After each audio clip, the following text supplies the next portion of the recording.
Hi, welcome to Big Time Paranormal. My name is Larry Gonzalez and I am grateful that you are here. As each and every week we try to bring you the news and some of the other stuff that's going on in the paranormal field. And I am so grateful to Worldwide Paranormal Network that they allow me to come here each and every week. Why? I don't know. They're crazy. Anyway, let's get on with some of the news for the past week. Over in the UK, it was just announced this past week that they were going to be shutting down the UFO division. The Ministry of Defense has said that they're just going to shut it down. They don't see any issues as far as any UFOs being dangerous or anything like that. I have no idea what's going on, but I found this on YouTube, so let's play some of that video now.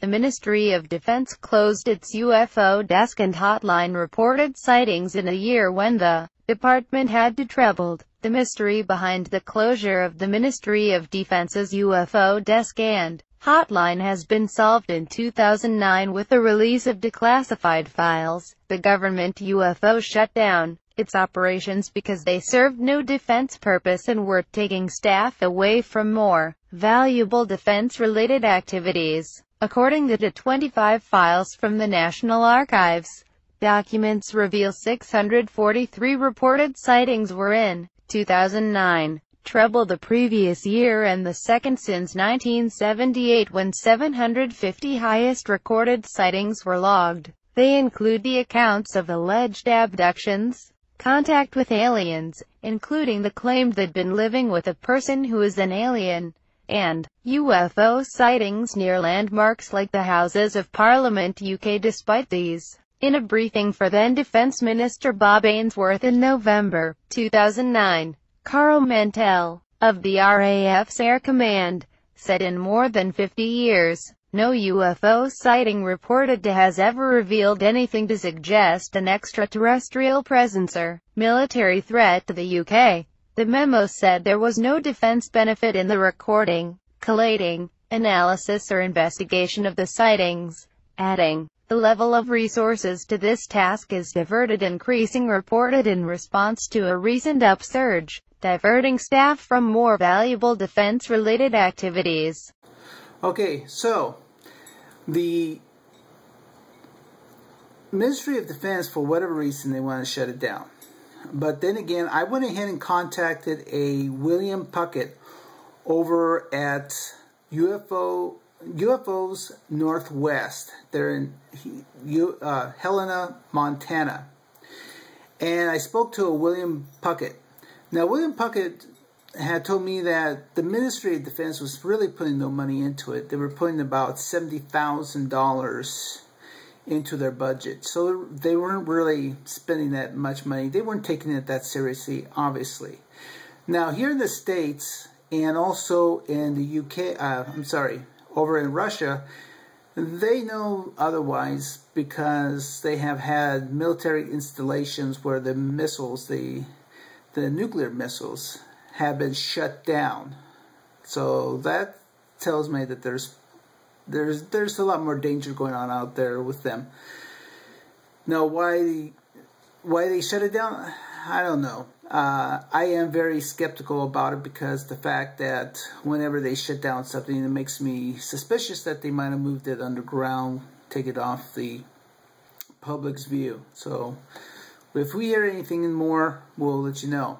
But thank you to William Puckett. Now, if you have any UFO sightings, it will be good for you to report them in because a very small portion of you that actually see them actually report them.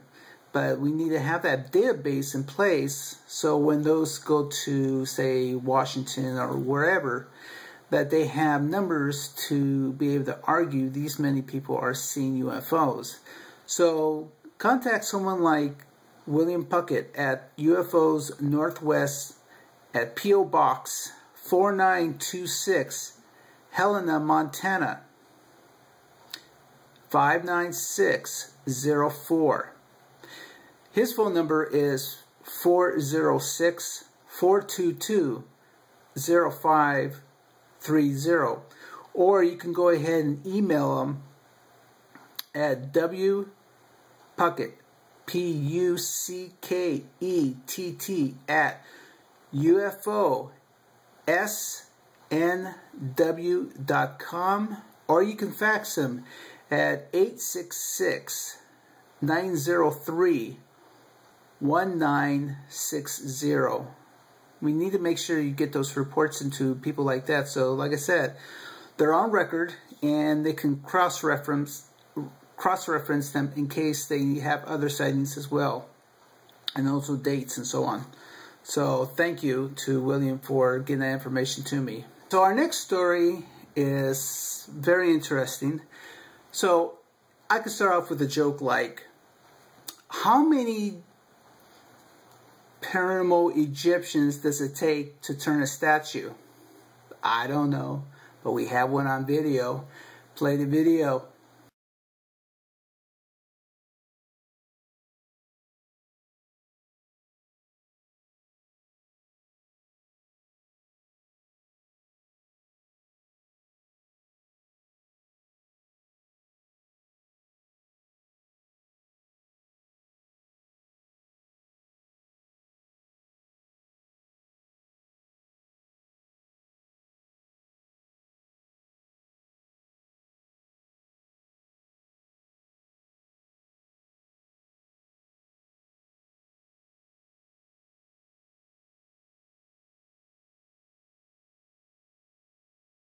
Okay, so we have this Egyptian statue has spooked museum bosses after it mysteriously started to spin around in a display case.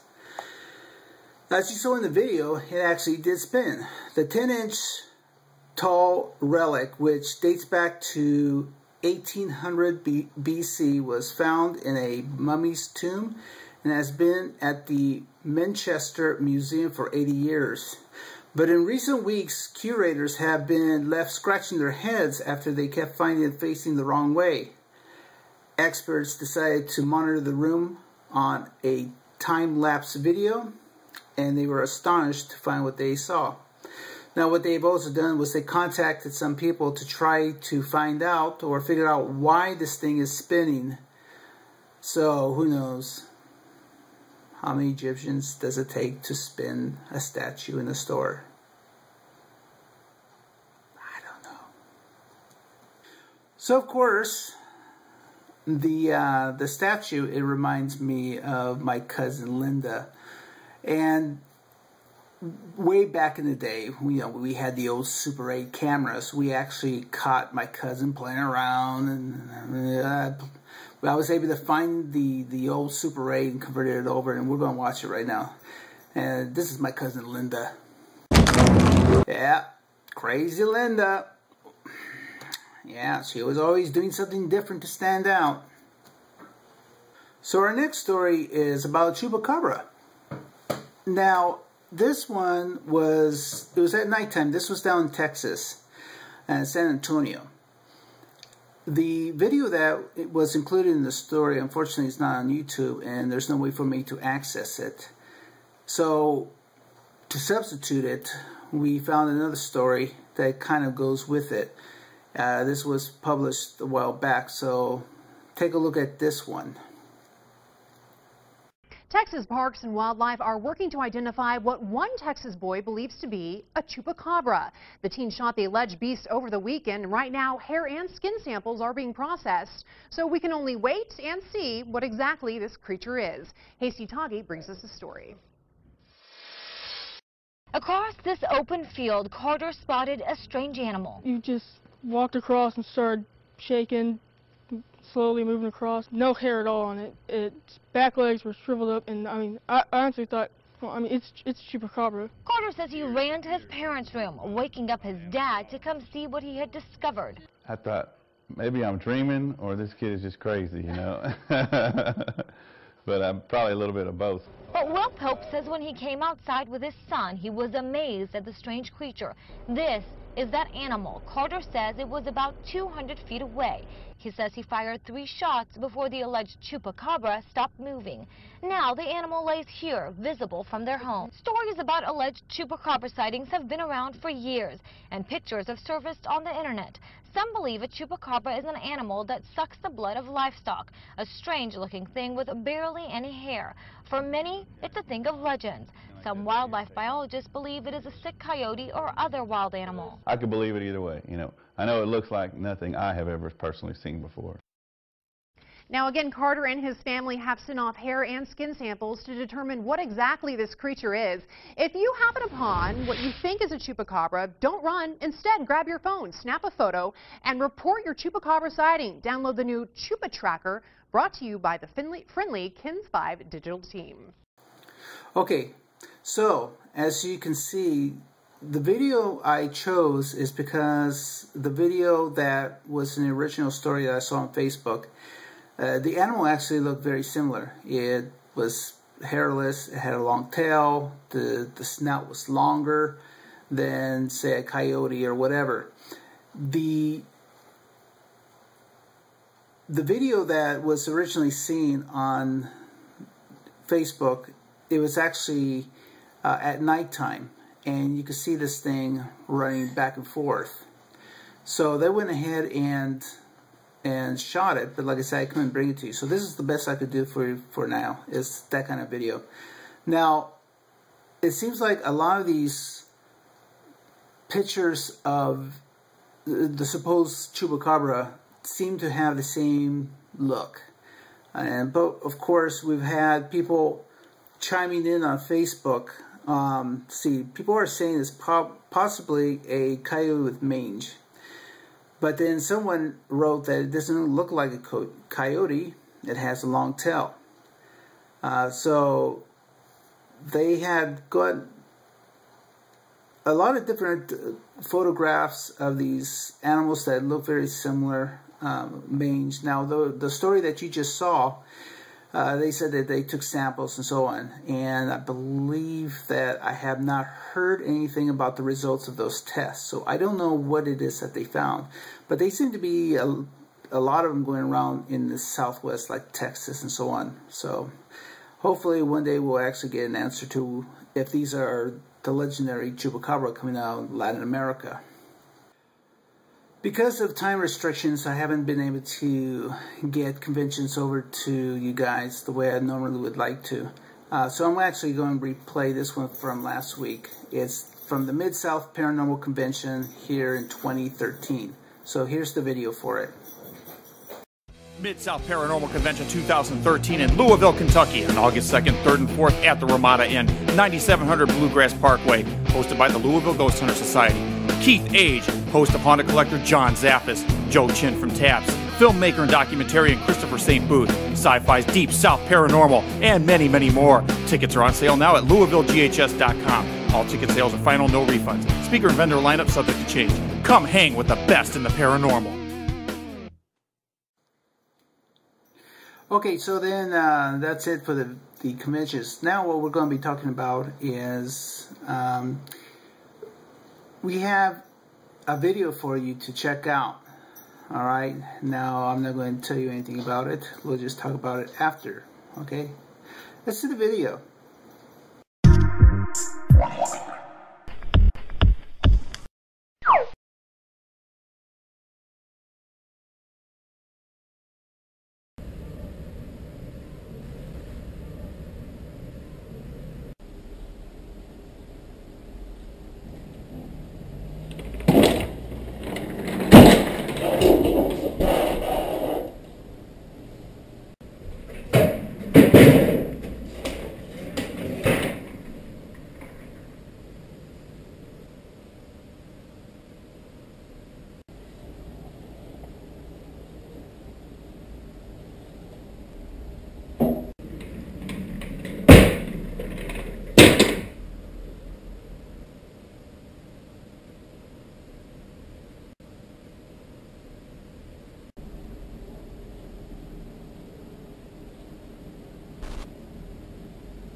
Okay, so I'm enough of a skeptic to say, there's someone underneath pushing the chairs, and so on and so on.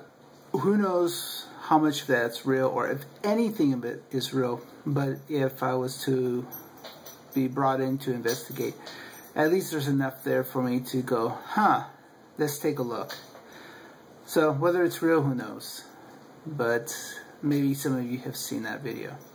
Now the next video, my cousin sent this over, and we'll take a look at it.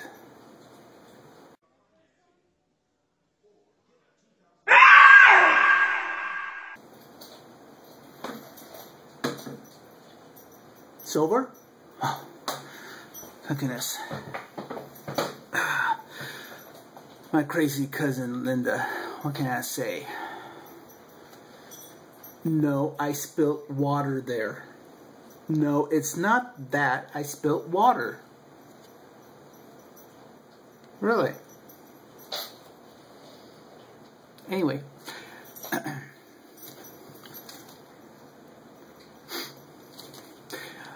Anyway, that's it for this week. Now, there is one more thing I want to talk about, and let's be serious for a moment. On my Facebook page, Big Time Paranormal, one thing that we have always said is that we believe in respect. And we really believe in that. I have always believed that. It doesn't matter if you're Christian, if you're Muslim, if you're Jewish, Wiccan, anything. Or even if you're atheist, that's your choice. That's your personal choice, and I respect it. We have also respected that if you post anything on Big Time Paranormal, there will be also respect. This past week, we had to remove 2 people from Big Time Paranormal because they didn't show respect. One actually took me to task publicly and challenged me about something. And after I tried to diffuse it, and someone else also tried to diffuse the situation, he would not stop. He was very persistent on embarrassing me. And I'm getting too old to be playing these games. I'm almost 50 years old. I don't feel like I need to express why I do what I do, because you know what, my mom and dad's passed away, and this guy is not my supervisor, so why should I feel like I need to explain anything to him? So that's that. Number 2, someone else had posted something about, it was a photograph. And someone just was they used a lot of foul language. And they said that, you know, it's fake and it's a lie, blah, blah, blah. And of course they used a lot of F-bombs and S-bombs. And I made it quite clear that you are not going to be using that kind of language. It's not tolerated, because I do happen to know that there is kids that are 12, 13 years old looking on Big Time Paranormal. And I always keep the idea that even though that they can hear this kind of language on the playground, they're not going to hear it here. Now, we might post pictures that are sexy or whatever, but there will be no nudity and there will be no cussing. Once in a while, if you happen to have a Facebook page that has the F-bomb in it or the S-bomb in it, that's something else. We leave it in there because of the fact that if you want to see the posting yourself, or you think that you might like their stuff, you have someone to go over to take a look at it themselves. But as far as anything else, yeah, that kind of stuff's not going to be tolerated. We have a certain amount of integrity, or at least I try to. I believe that you have a voice, we have a voice. We work together. If you insult one of us, you insult all of us. But feel free, anytime you wish, to post on Big Time Paranormal. Now again, we challenge anyone that has a promo for their team to make sure to let us know over at Big Time Paranormal or our Worldwide Paranormal Network, so we can actually show it to all of you. We are trying to build some kind of database for all of you to check out, because we believe that there's a bigger audience out there looking for conventions. And let's face it, video is a very powerful tool. So until next week, we at Big Time Paranormal and Worldwide Paranormal Network, thank you.